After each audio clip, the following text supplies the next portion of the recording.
કે તેઓ જવાના હતા, વાત થઈ હતી, તેમના પત્ની ઓલરેડી ત્યાં લંડનમાં છે, તેઓને તેડવા આવવાના હતા. તો પ્લેન ક્રેશની પળેપળની અપડેટ્સ અમે આપને આપી રહ્યા છીએ. સચોટ માહિતી આપવાનો પૂરેપૂરો પ્રયાસ થઈ રહ્યો છે. અમે કોઈ પણ ઉતાવળ કરવા નથી માંગતા, જેથી કોઈ પણ વ્યક્તિને હાલાકી થાય, સમસ્યા થાય. 40 લોકોના મૃત્યુના સમાચાર સત્તાવાર રીતે અત્યાર સુધી મળ્યા છે.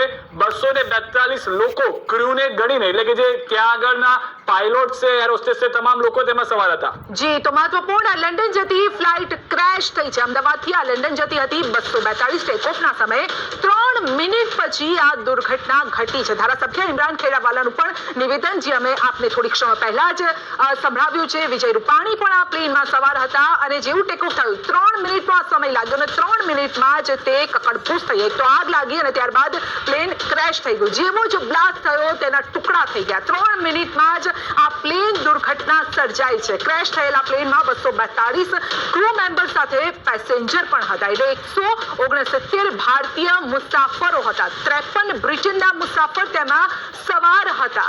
1 કેનેડા, 7